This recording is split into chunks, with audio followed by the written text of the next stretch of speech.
So welcome everyone. Today I have Alankrit and Sumit from Simbian, CTO and CPO. Really excited to have them on the podcast. Welcome. So I'll have Sumit and Alankrit introduce themselves and then we'll take it from there. Hi there. My name is Sumit Barde. Glad to be on this podcast today. Thank you, Pramod. I'm the Chief Product Officer at Simbian. Before Simbian, I was at Meta and at Microsoft, especially at Microsoft for a long time. I was the head of data security at Microsoft, doing their encryption and key management, secrets management, all of that. And at Meta, I was running security programs. Glad to be on this podcast.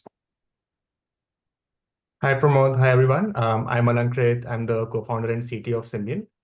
Simbian is on a mission to streamline security operations through the use of AI. We started Simbian around the same time that ChatGPT took off, right? And the platform shift was fairly self-evident with all the new LLM capabilities getting unlocked. And we are developing a multiple suite of these agents together to have shared context into the organization and visibility. Our AI SOC agent is the most mature and already serving production workloads with several customers. Uh, Before that, I have extensive background in data and backend engineering in large companies like Twitter. I've also been a founding member of successful startups like Afterpay and Spotnana. And looking forward to today's discussion. And thank you for having me on. Great. So let's just get started with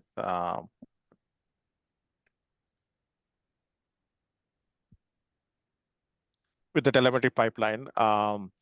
So telemetry pipeline has been something recent change, and it's disrupted the stack. So previously you would just send all of your alerts, all of your findings to Splunk, and now telemetry pipeline is like this middle mile vendors that are saying that, hey, don't send it to Splunk right away. Send it to maybe like a low cost storage, and then you can send it to SIM. Just wanted to get your guys' POV on this. Is like, how do you see telemetry pipelines playing with your solution? Do you work with them? And then where do you guys start actually? So think of like you have a collectors and then you have this telemetry pipelines in the middle. They are pushing the data to a low cost storage. And from that, they can send it to Splunk or they could send it to any other like detection platform.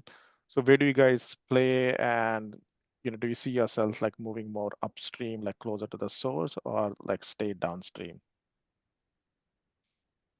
Makes sense.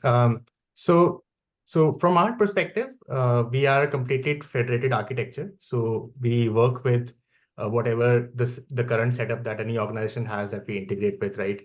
So typically, how a pipeline, security pipeline setup is, you have like trade-offs between how soon you want the detections. Like, is it a pure filtering based analytic you want to run, or you want to correlate more pieces of information, right? And then the more advanced correlations that you need to do, the more slower it needs to run, the more kind of it aligns towards having centralized places, right? That's where I think so SIMs and like Splunk or any other data lake are more optimized for doing those kind of batch correlations. Whereas where speed of filtering and speed of response is paramount, like on the EDR side, that's where it runs closer to the edge. And our take is that we are agnostic of it. We have a entity-based reasoning approach. So whatever data model, like based on alerts, incidents, events that the company is already operating in, no matter how they're storing their data, what is the different TTLs involved, we're able to work with that, and that's kind of one of the unlocks of AI from our perspective, that being able to reason through as long as we understand certain key entities, right? Your usual suspects like user accounts, network traffic, IP addresses, how they're mapped in the organization, what are their storages, and what kinds of data is available across different stages of this pipeline. We are able to reason through that and try to come to a good verdict and reasoning. Makes sense. So let's just get into the heart of this discussion, right? So traditionally, the SOC has been 3 tiers, right? Like tier one, just getting hold of all the alerts, trying to see what can be done. Then tier two is more deeper investigation. That tier three is primarily like there's a breach or something. It's more like incident response, threat hunting, additional work. So previously, some of the SOAR tools, they were targeting tier one, right? So it's efficiency, bring in the playbook to solve some of these tickets, frequent tickets like phishing, right?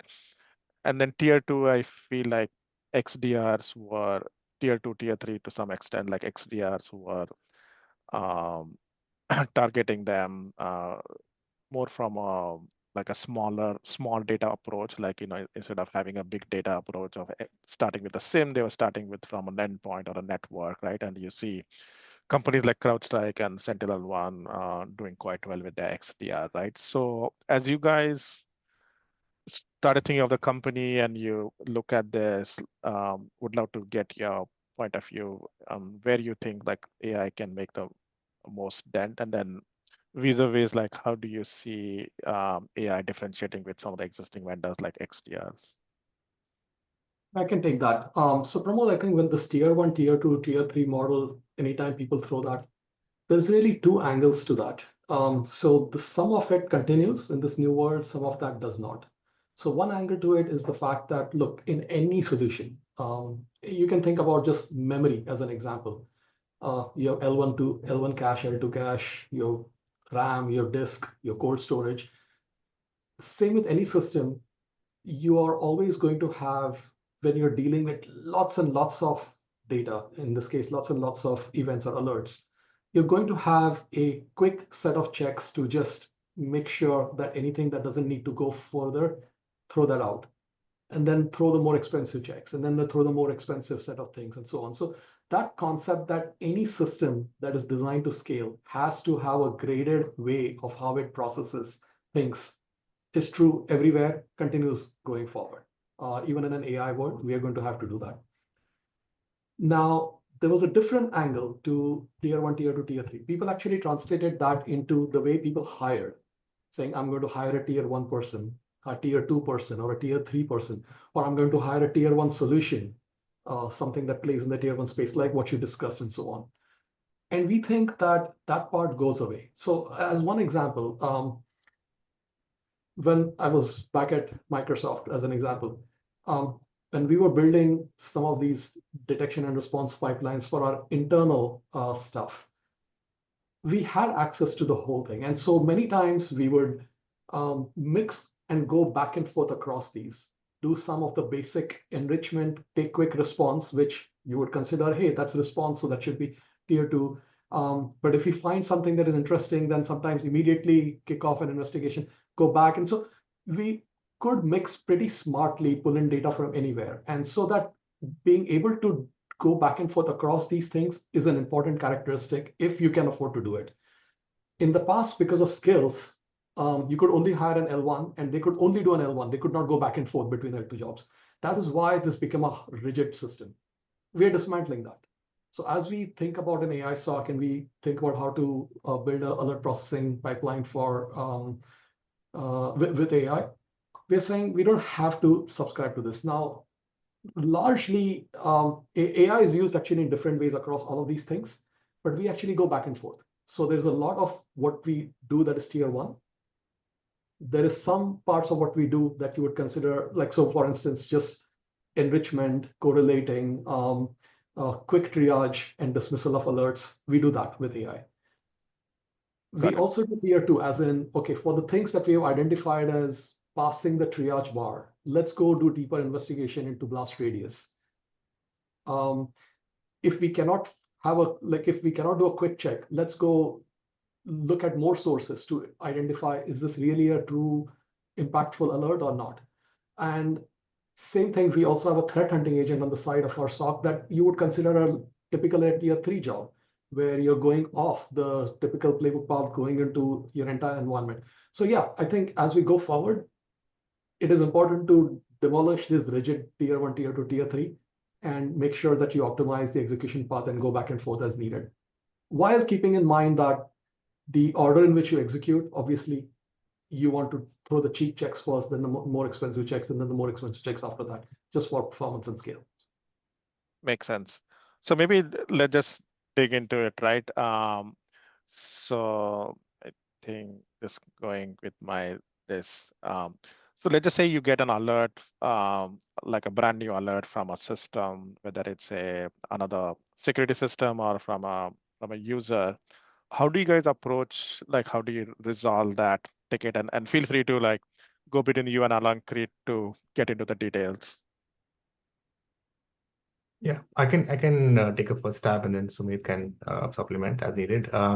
So when we get a alert, we try to first identify. So as I was saying at the beginning of the call, right, we have this graph-based reasoning engine, and we have brought kind of these threat hunting ethos within our SOC investigation as well. Whether it's the even if it's the L1 triage, we try to identify, okay, what are the different key entities involved? Like what are the different observables mentioned in the alert? Your user account, is it if it's a impossible travel, it might have some IP addresses. If it's a port scanning, like it might have some network traffic pertaining to those IP addresses. So we try to identify all these key observables, and then we also understand, like based on the integrations available, what are the different data sets and what kinds of data is available across. Okay, do you have an EDR connected? Do you have net flow data available for us to query? Is there a SIM available for us?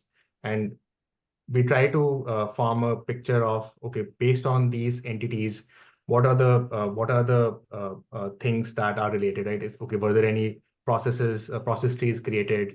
Look at all the parameters associated. Were there any devices involved? Look up sign-in events for the user. Look up the history of the device. Try to based on the situation. There's certain enrichments that we always do that make sense, and then there are always certain things that we use both the AI's judgment itself to pull in more information to perform certain pivots. And uh,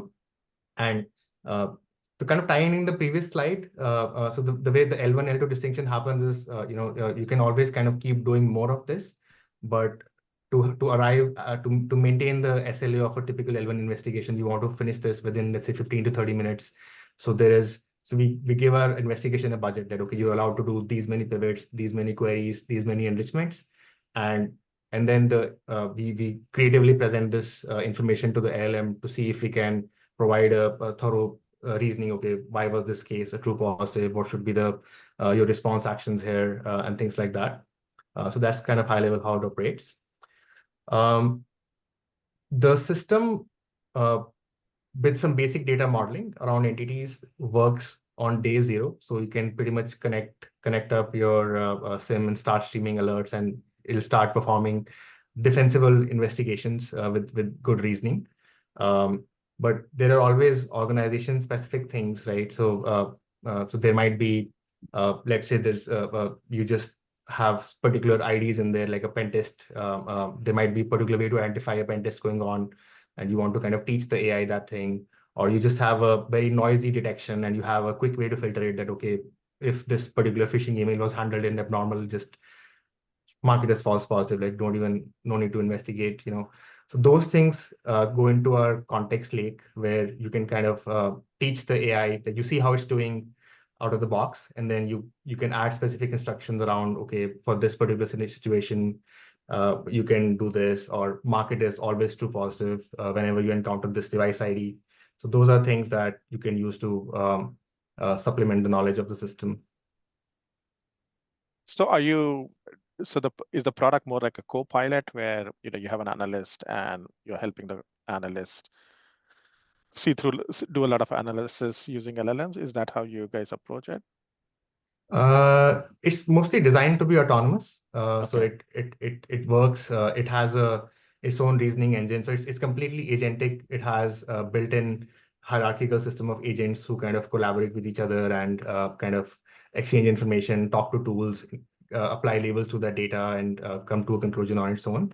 Um, but we are very serious about kind of showcasing, like building trust and showcasing our work. So this entire graph of entities that the agent itself reasons through is available as the output of the system.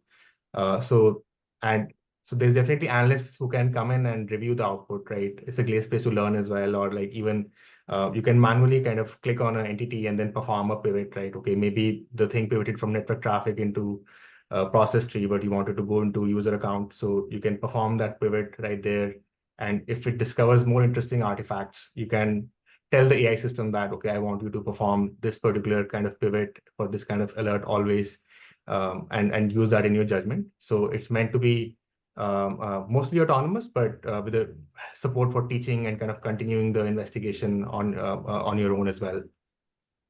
And what is that, like the interaction between the human and the LLM? Is it is it chat interface, or is it like I'm trying to understand, like at what point does the analyst say that, okay, maybe I'll help you a bit here, or maybe I need you to do this?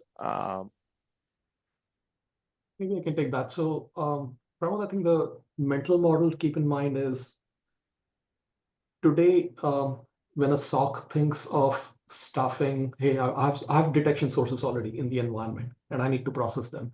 What do? I hire a person. Now that person, a supervisor will train them by giving them documents, giving them access to tools. And at that point, once they have, like after 1 or 2 weeks of training, they'll say, okay, now you start processing alerts. So the person will manually pull alerts from your SIM, from your XDR and so on, triage them, typically look at the SIM or XDR itself for additional supporting data. But as needed, they may go to other sources in the environment or even to public sources. Initially, the supervisor is going to watch over every single work that this new person is doing. Over time, they're going to ease back and say, okay, you just do your work. I'll just sample once in a while. And once in a while, when I see something wrong, I'm going to guide you. Don't do that step. Do this step instead. And the new person learns from that and feeds that into the next training. This is almost very, very parallel, very analogous. So in this particular case, the product, when you deploy it the first time, it comes with some built-in knowledge about how to triage, investigate, and respond to alerts.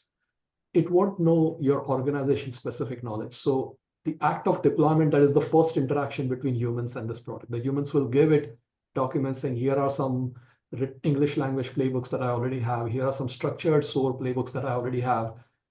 This is how we do things. That's the initial interaction.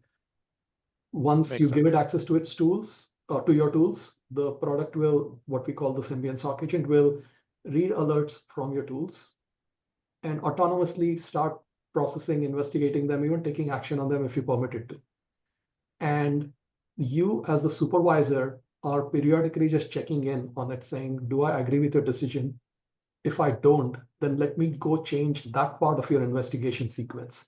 We are transparent about these are the steps we took, and then the human can say, no, delete that step, take this step instead. In doing so, you're not only is the supervisor fixing that particular investigation, but we are learning from it and feeding that back into the next investigation, and then so on. So the idea is that over time, we align exactly with how that organization works, just like a new human being will do. And now the third interaction is the human trying to understand from the investigation, hey, you've shown me the evidence about you've taken these actions, collected this data, you've inferred this, and so on, great. But I don't understand it. Let me ask you a general question, and that's a co-pilot interface.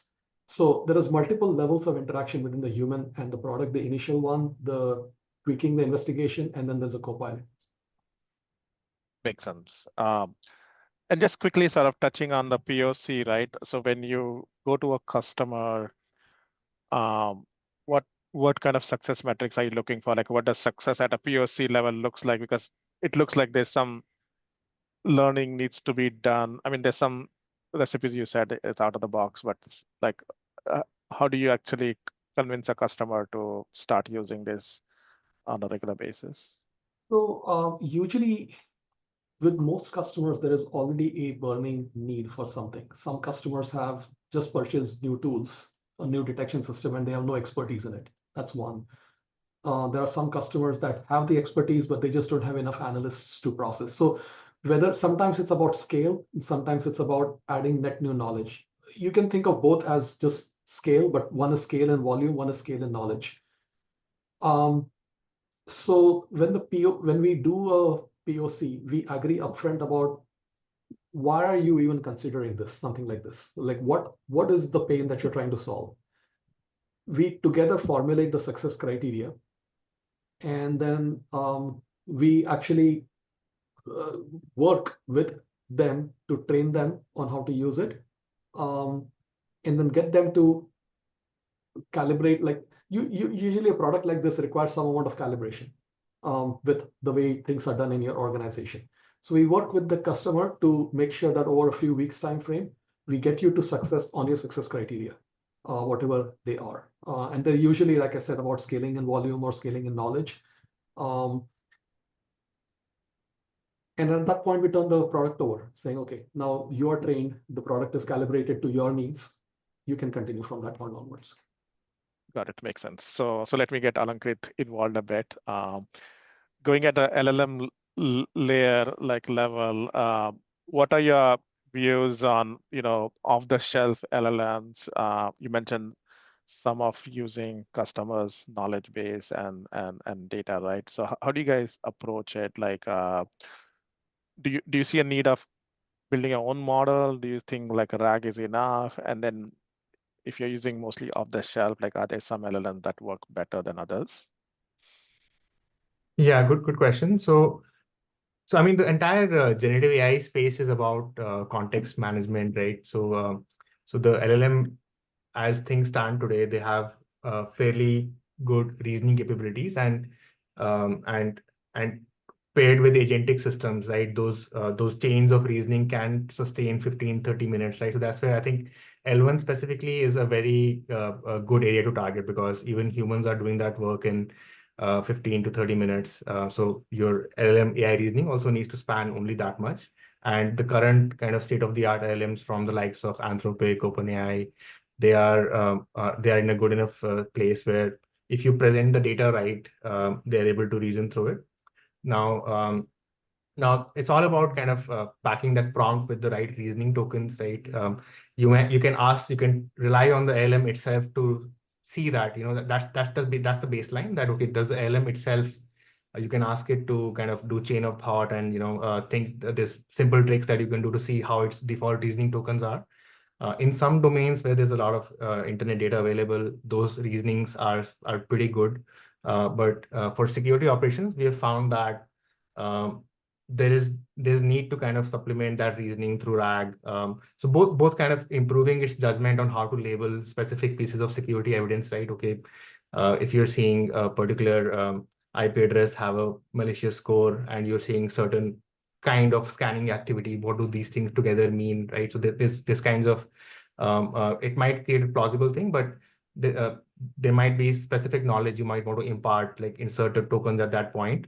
Um, Secondly, there might be organization-specific policies that are not publicly available, so those have to be kind of context managed through vector databases, and inserted at the right point, right? So rely on kind of both entities as well as kind of unstructured text as well to figure out what are the relevant pieces of knowledge to put in the system. Um, so those together have worked quite well for us.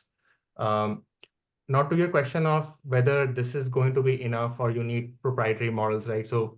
Um, so I think there's multiple use cases for proprietary models. Like, one is to just achieve scale and appropriate throughput, appropriate latencies when you're kind of sending in a barrage of detections into this, right? You might so some of these, especially the reasoning models, can be very slow and very expensive. So there's definitely we are looking into training our own models to be able to handle scale and be able to reason through with needing fewer tokens and needing much smaller models. So there's definitely one aspect of scaling there. You can use techniques like distillation, as well as fine tuning based on that data set, as well as add your own data set. We have in-house analysts who are annotating the AI's output and creating cleaner data sets for us to reason through. Um, and as far as frontier goes, I think it'll be interesting to see, like, there's always newer breakthrough innovations going on. So reasoning models are fairly new. So we are still kind of wrapping our head around how we can best utilize them. And we have seen fairly big performance gains with utilizing the Claude 3.7 model. So yeah, those are things we are looking at. Just one follow-up question on this, right? So you have the, what is like a public, heavily not censored, but heavily trained like post-trained models like OpenAI and Anthropic, right? They're going after safety, and then you have Llama like open source, and then you have some of this what I call it raw models coming out of China like DeepSeek and others, right? Any feedback on like if one of them works better than the others? So think of like three layers, right? One is like safe models, heavily post-trained, and then you have like Llama, which is a little bit safer, and then you have this raw models just coming out of training. Mhm. Yeah, so safety in that sense has not, so we focus more on the performance. Like we found actually the coding benchmarks have been a good indicator for us on how the agents will reason through data, because a lot of reasoning is just, when you perform a pivot, like you might get a frame of logs, like, let's say you get 200 logs, being able to run some computations on top of it to figure out, okay, run some statistics on it. Like, so it creates dynamic code on the fly to interpret the results. So from a performance perspective is where we have found the biggest difference, right? So we typically pay big attention to the coding benchmarks to figure out which LM. Um, Safety was a concern more of when we were so early on we were experimenting a bit more on the Copilot mode as well, where the model has a bit more exposure to the user directly. But right now the interactions between the agents and the prompts are fairly kind of well packaged within the system, right? So there is less of a risk from a safety perspective. It's all about kind of performance and being able to analyze data and being able to label data properly. And we try to pick the best model from a performance perspective. So, yeah, and we found that um, um, Anthropic models have been really good from a performance perspective because of the coding benchmark. Um, and the breakthrough from DeepSeek is interesting, like more from a cost and scaling perspective that it still matches some of the O1 benchmarks, but at a much more cost effective. So we are definitely looking at maybe having our own reasoning models at even smaller scale and be able to help us scale better in places where there's a lot of workload of alerts to churn through. Great. And then, Sumedh, you also mentioned that you have this another threat intelligence agent, right? So could you talk about that and how does the threat intel agent work with your, level level one analysis? Yeah, so this threat intel, and then there is threat hunting agent. The threat intel agent's job is to read OSINT and extract structure out of it so that it complements any structured threat intel feeds that you get. And the reality is that in any given organization, whether you're formal threat intel analysts or just informal people finding intel, people are feeding saying, hey, something is going wrong. Pramod has been like acting funny, or that kind of intel keeps coming in. So the goal of the threat intel agent is to process all of that and provide structure to it. Now, the way it interacts with the SOC agent is that the act of investigating alerts, analysts notice, hey, that could be an attack over there. Like we have to watch out for any pattern like that. That's a form of threat intel in some sense. So that feeds back into threat intelligence, gets stored in the database, gets used for further alerts. And so that part is a good 2 + 2 = 5 loop. The threat intel feeds into the SOC feeds into the threat intel, and so on. And then similarly, there's another one called threat hunt agent, where just like the analogy to alerts here, you are getting threat. There is a threat actor with their TTPs. And the question is this threat actor active in my environment? So the act of taking a threat report and formulating hypotheses for if this threat actor were to be active in my environment, what evidence would I have seen? Has been heavily manual in the past. So that's the part that we then automate, saying we take verbose reports, turn that into these other hypotheses, turn those into queries for your environment, run those queries, and then if we find a match, then say, this could be a benign match, or this could be a real threat actor. If it was a real threat actor, what would be the next step they would do? And then go trace the kill chain, trying to match an entire kill chain against the evidence seen in the environment. That also plays into this because the act of threat hunting, if we find something funny, we create an alert, and vice versa. Like the find something funny in the SOC, goes into threat intel, goes into threat hunt, potentially supplemented with the user's additional knowledge. So all these three are actually a good virtuous cycle that actually make each other stronger than if these were standalone components on their own. And we think that's generally just a good practice for a security program to make sure that you have a tight-knit collaboration across these three functions in your SOC. Got it. So touching a bit on the go-to-market, right? As you talk to customers, so SOC is something that it's not new, right?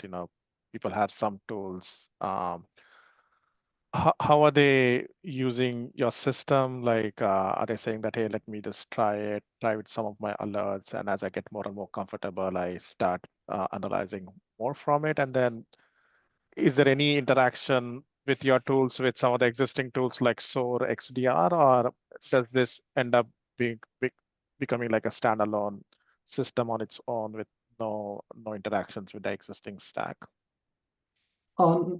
So let me take the second question first. So this is absolutely meant to complement your existing tools. This does not replace your detection tools, your SIM, your XDR. Those stay. This plays more in the space of you are short of people, you can put this in.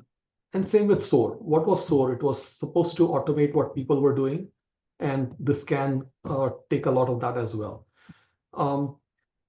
How it interacts is we read alerts from your SIMs and XDRs.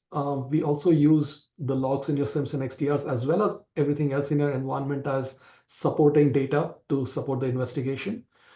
In terms of interacting with your source, in many cases, people have like 10, 20 automations only in their SOAR. In that case, they just retire and then come over. In some other cases, what we've seen is people have invested enough in their SOAR that they would rather have our agent call their SOAR for an existing automation. We know that we've reached this situation. For the response, just delegate to the known automation and SOAR. Let's AI, don't take your own stance on that one. So we've seen a few permutations that way. Now, coming to your first question about how are people deploying this, you're absolutely right. Generally, they identify a slice of their scenarios, and typically that slice revolves around a tool is what we find. Like invariably, there is some tool.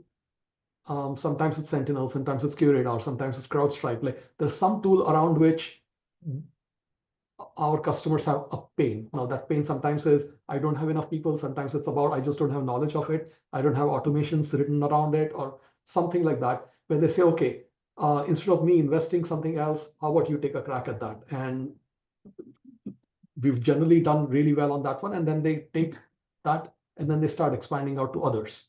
So it's all, yeah, they increase scope that way. The other way in which people have started piloting is, and no surprise there, people trust the triage and investigate, but say, don't respond initially. Leave response to me because I don't want you to willy-nilly just take some containment action that might damage me. Makes sense. I think that's a fair initial expectation.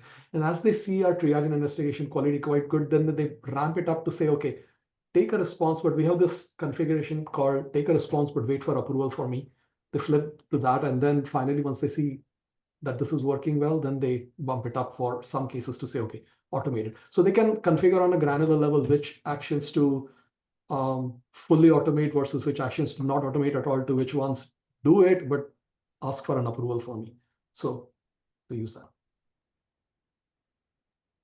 Got it. And from a go-to-market, another perspective is, selling to SMBs, enterprises, versus MSSPs, right?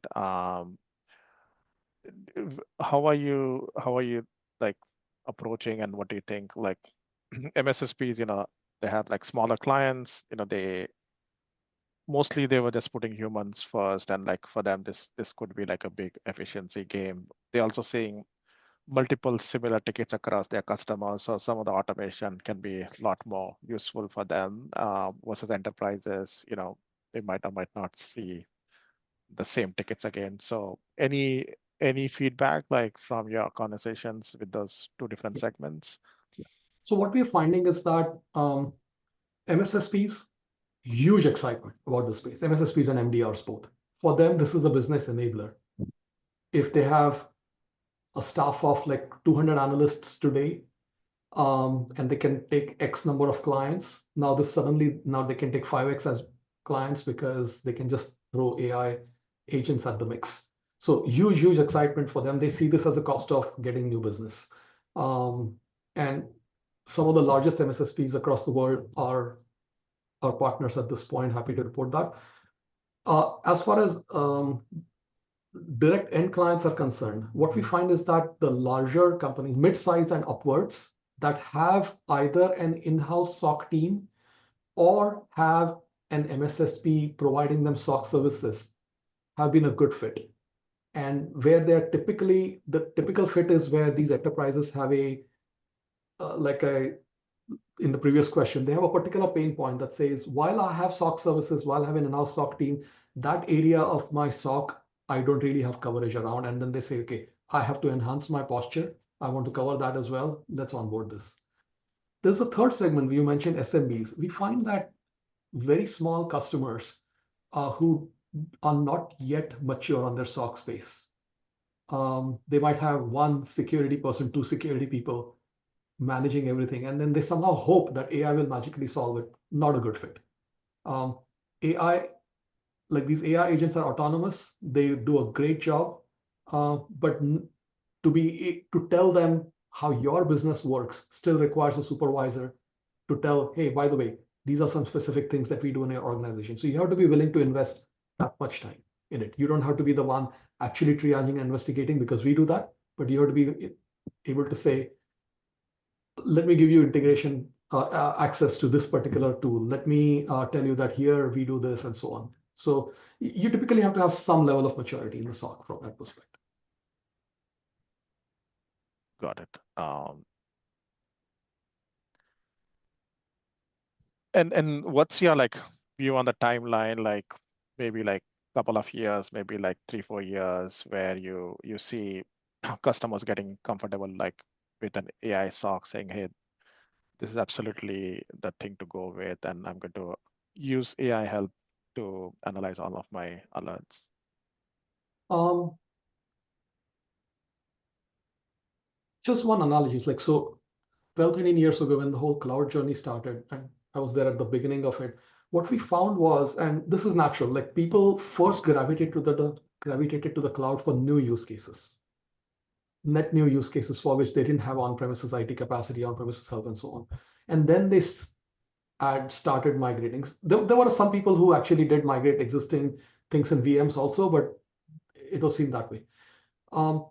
Here also, we're seeing the same thing. I would say that I expect that give another 2 years, and pretty much my bet is that every company out there, every enterprise out there has at least a portion of their detections getting triaged and investigated solely by AI. I wouldn't say everything, but at least a portion. In parallel, there will be many companies who are going much farther and saying, let me triage everything with an AI SOC. And typically, the ones where MSSPs are managing the SOC, MSSPs are marching forward with AI SOC. We are seeing tremendous amount of excitement and number of partnerships that my bet is that in another 2 years, the customers that are managed by MSSPs, they'll see a far broader coverage of AI SOC because guess what? They have some champion actually shepherding it and just saying, I trust this. Got it. Just one last question for Alankrit. As you're as you're working on the product, right? Going back to the question that we started with on the telemetry pipeline, maybe we should end up with that. Is like, do you see you having some unique needs, or do you feel like the data architecture should be slightly different than what it is right now for the AI to do a much better job? Like, do you think that the whole thing needs to become like more decentralized, where you can get access to any data anytime, data is coming in and firing on agents, versus right now it seems to be more tailored towards like not losing data, like so you grab it, you put it somewhere, and then you take it from there. Like, what's your point of view on the data pipeline? Yeah, so there's definitely environments where the system works better when you wire it up, and it just depends on the how well the information architecture has been done, right? So we don't have a point of view in the sense that we're trying to work with whatever the analysts are currently working with. So if the analysts currently have to go to multiple panes of view to, like, okay, I need to start my investigation on proof point, then I go into Sentinel to do something, then I'm going into K2 networks to do something else. Um, and as long as the same level of access is available to the AI agent, like we as long as we understand the information architecture on around key artifacts, user accounts, IP addresses, devices, network traffic, we kind of our point of view is that it's a brown field, right? And the AI agents have to be able to reason through dynamic data, um, and it's one of the strengths, well cleanly parsed, normalized data. I think that's a dream scenario for everyone. But I don't think AI SOC agent would be actually that valuable in that scenario, right? A, it's not cost effective anyway, so most organizations do have things federated across depending on costs and on compliance reasons. So the good thing with AI agents is that you don't have to perfectly normalize and identify every single field.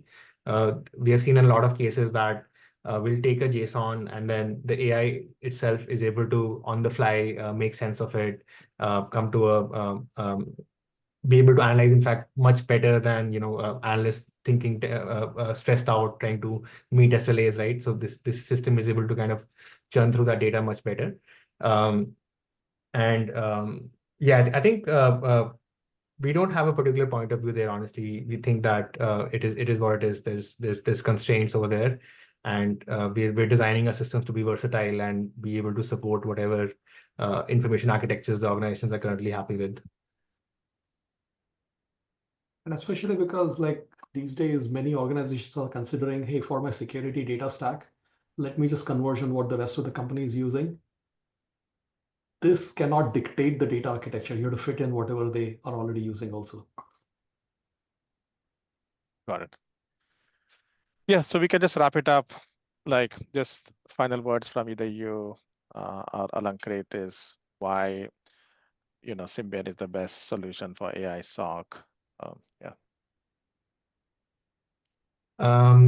Yeah, so I think we have a pretty good system that applies this threat hunting, graph-based reasoning ethos, and we take pride in being able to work with dirty data and being able to meet the organization where it is. And we have our own internal benchmarks, and we're seeing great results. And I think the value is getting clear to our customers as well. So yeah, that's why we think we are going to be the best solution here. We just released a case study actually showing the same benchmarks at one of our MSSP partners as well, when 92% of the alerts were just investigated automatically and they significantly reduced. They had like 5x cost savings over the duration that they validated this. So Great. Yeah, so thanks a lot for your time. Had fun chatting. Good luck with everything. Amazing solution. So let me just stop recording